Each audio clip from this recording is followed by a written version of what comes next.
When I was a small boy, I used to haunt that section of London around the British Museum. And one day I came across a shop which had a notice over the window which said philosophical instruments.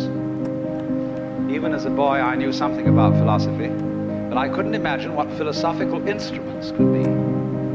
So I went up to the window, and there displayed were chronometers, slide rules, scales, and all kinds of what we would now call scientific instruments, because science used to be called natural philosophy. Because, as Aristotle says, the beginning of philosophy is wonder. Philosophy is man's expression of curiosity about everything, his attempt to make sense of the world primarily through his intellect. That is to say, his faculty for thinking. And thinking, of course, is a word used in many ways, and is a very vague word for most people. But I use the word thinking in a very precise way.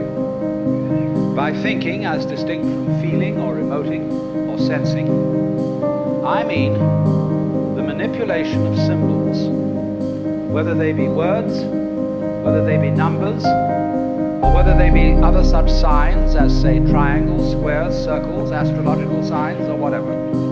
These are symbols. Sometimes a symbol is a little bit less abstract than that, as when you get a mythological symbol, like a dragon. But all these things are symbols, and the manipulation of symbols to represent events going on in the real world is what I call thinking.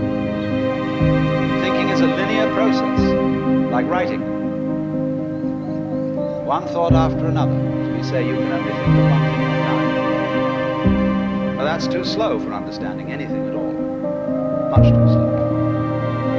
And our sensory input is much more than any kind of one thing at a time. And we respond with a certain aspect of our minds to the total sensory input that's coming in, only we are not consciously aware of it. But nevertheless, you're doing it. But what kind of you is this? It certainly isn't John Doe. It's that little ego freak.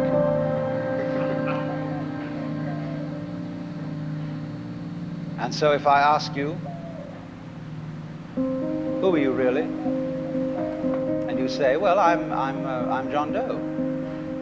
Oh, you think so? John Doe, tell me,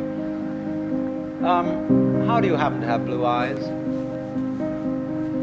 Well, he says, I don't know. I didn't make my eyes. Oh, you didn't? Who else?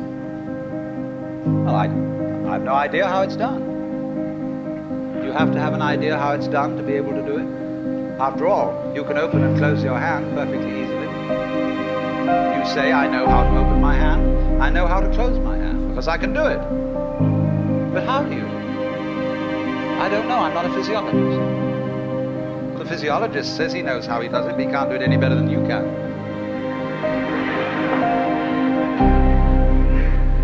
So you're opening and closing your hand, aren't you? You don't know how you do it. Maybe you're bluing your eyes too. You don't know how you do it. Because when you say, I don't know how I do it, all you are saying is, I do know how to do it, but I can't put it into words.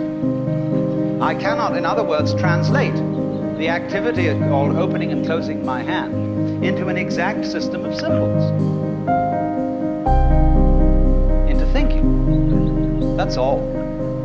And actually, to translate the opening and closing of your hand into an exact system of symbols would take forever.